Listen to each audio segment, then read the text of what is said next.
झारखंड की सियासत और अफसरशाही में एक ऐसा तूफान उठ चुका है जिसने पूरे सिस्टम की जड़ों को हिला दिया है। ये कहानी सिर्फ एक अफसर की नहीं है बल्कि उस सत्ता की है जो ईमानदारी की दीवार के पीछे छिपकर अरबों के खेल खेलती रही है। नाम है आईएएस विनय चौबे, वही अफसर जो वर्तमान में जमीन घोटाले मामले में जेल में कैद है। झारखंड की एंटी करप्शन ब्यूरो एसीबी ने जो खुलासे किए हैं वो किसी फिल्म की कहानी से कम नहीं है। हम आपको बता दें, एसीबी की जांच में यह सामने आया है कि कारोबारी विनय सिंह और आईएएस विनय चौबे के बीच रिश्ता सिर्फ पहचान या मुलाकात तक सीमित नहीं था। यह रिश्ता पैसों, कारोबार और सत्ता की गहरी साठ घाट से लगातार जुड़ा हुआ था। अब आपको पूरा मामला बताते हैं। जांच में यह पता चला है कि विनय सिंह की कंपनी से ना सिर्फ आईएएस विनय चौबे की पत्नी स्वप्ना संचिता को करोड़ों रुपए दिए गए, बल्कि उसके साले शिपीज त्रिवेदी और भाभी प्रियंका त्रिवेदी के बैंक खातों में भी लाखों रुपए ट्रांसफर किए गए हैं। ये ट्रांजैक्शन साल 2011 से 2014 के बीच रांची के पंजाब नेशनल बैंक की मेन रोड शाखा से किए गए थे। अब जरा सोचिए, एक तरफ सरकारी अफसर का परिवार और दूसरी तरफ एक कारोबारी, और दोनों के बीच करोड़ों रुपए की अदला बदली। एसीबी ने जब बारीकी से बैंक खातों की जांच की तो उससे यह पता चला कि ये रकम जो है वो कई बार कैश में भी दिया गया था। यहां तक कि जिस अकाउंट से पैसे ट्रांसफर हुए उसका रिकॉर्ड और नंबर भी एजेंसी ने अपने पास हासिल कर लिया है। इतना ही नहीं, मामला और है। एसीबी को यह भी पता चला है कि यह पूरा नेटवर्क सिर्फ स्वप्ना संचिता तक सीमित नहीं था। विनय चौबे के साले शिपीज त्रिवेदी और उनकी पत्नी प्रियंका त्रिवेदी की कंपनियां जैसे Brahmastra education private limited, sky flyer business advisers private limited और Triv turf infrastructure private limited, सब में विनय सिंह की कंपनियों में रकम भेजी जा रही थी। अब सवाल यह उठता है कि आखिर ये पैसा किस काम का था? क्या ये किसी असली कंसल्टेंसी का भुगतान था या फिर किसी सेवा का जो सिस्टम के भीतर से ही दी जा रही थी? एसीबी ने जब कंसल्टेंसी फीस की दस्तावेज मांगी तो ना तो कोई एग्रीमेंट मिला और ना ही आधिकारिक अनुबंध मिला, बस लेन देन था बिना किसी कागज के और प्रमाण के।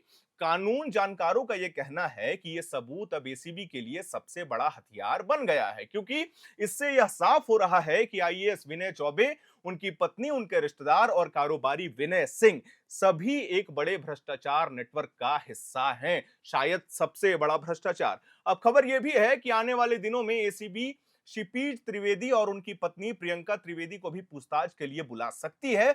लेकिन इस पूरी कहानी का एक और बड़ा चेहरा है स्निग्धा सिंह, यानी कि कारोबारी विनय सिंह की पत्नी। उन्हें हाई कोर्ट ने करारा झटका मिला है। बुधवार को कोर्ट में उनकी अग्रिम जमानत याचिका खारिज कर दी और एसीबी को जवाब दाखिल करने का निर्देश भी दिया है। खैर, यह मामला आपको और थोड़ा डिटेल में बताते हैं। स्निग्धा सिंह पर यह आरोप है कि उन्होंने आईएएस विनय चौबे के हजारीबाग के डीसी रहने के दौरान वन भूमि की अवैध खरीद बिक्री की और नियमों के खिलाफ जाकर म्यूटेशन करवाया। यही वजह है कि उनके खिलाफ एसीबी की केस संख्या 11/2025 के तहत नामजद एफआईआर दर्ज है। एसीबी की जांच में यह सामने आया है कि यह जमीन हजारीबाग के सदर अंचल के थाना नंबर 252 में है। खाता नंबर 95, प्लॉट नंबर 1055, 1060 और 848, कुल 28 डिसमिल, और इसके अलावा खाता नंबर 73, प्लॉट नंबर 812 जिसका रकबा 72 डिसमिल है।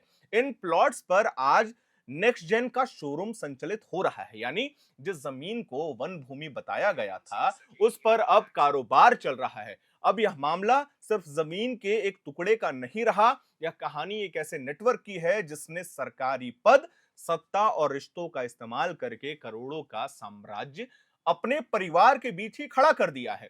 जांच अधिकारी अब इस बात की भी पड़ताल कर रहे हैं कि क्या इस नेटवर्क के जरिए सरकारी प्रोजेक्ट, टेंडर या अनुमोदनों में भी कोई फायदा पहुंचाया गया है, यानी कि रिश्ता सिर्फ कागजी नहीं बल्कि फायदेमंद भी था। झारखंड में इससे पहले भी कई अफसरों पर भ्रष्टाचार के आरोप लगे हैं, लेकिन इस बार मामला अलग है, क्योंकि इस बार एसीबी के पास बैंक ट्रांजैक्शन और ठोस डिजिटल सबूत हैं, ऐसे सबूत जिन्हें ना तो दबाया जा सकता है और ना ही मिटाया जा सकता है। अब पूरा मामला एक जाल की तरह से बन चुका है जिसमें आईएएस विनय चौबे, उनकी पत्नी स्वप्ना संचिता, उनके साले शिपीज त्रिवेदी, प्रियंका त्रिवेदी, कारोबारी विनय सिंह और उनकी पत्नी स्निग्धा सिंह सभी के नाम एक-एक कर सामने आ चुके हैं। एसीबी के सूत्रों का यह भी कहना है कि जांच अभी पूरी तरीके से खत्म नहीं हुई है और आने वाले दिनों में कुछ और बड़े नाम इस फाइल से बाहर आ सकते हैं। लेकिन इस पूरे प्रकरण का सबसे अहम सवाल यही है कि क्या यह रिश्ता सिर्फ पारिवारिक था या फिर पैसे और पावर का गठजोड़? क्या यह मामला भी समय के साथ किसी फाइल में दफन तो नहीं हो जाएगा, या इस बार झारखंड वाकई एक मिसाल कायम करेगा, शायद सबसे बड़ा भ्रष्टाचार को उजागर करने का? जनता के मन में अब यही उम्मीद है कि इस बार सच्चाई को आवाज मिले और अफसरशाही के नाम पर चल रहा भ्रष्टाचार के नेटवर्क को पूरी तरीके से खत्म किया जाए। बाकी मैं उम्मीद करता हूं कि आपको मेरी जानकारी पसंद आई होगी। जैसे जैसे इस मामले का अपडेट्स आएगा, हम अपने चैनल के माध्यम से अपने दर्शकों को जरूर पहुंचाएंगे। कैमरे के पीछे मौजूद है मेरी सहयोगी सुमन। वीडियो को लाइक करिए, शेयर करिए, हमारे चैनल को सब्सक्राइब करिए। मेरा नाम है हर्षित और आप देख रहे हैं एयर नाउ।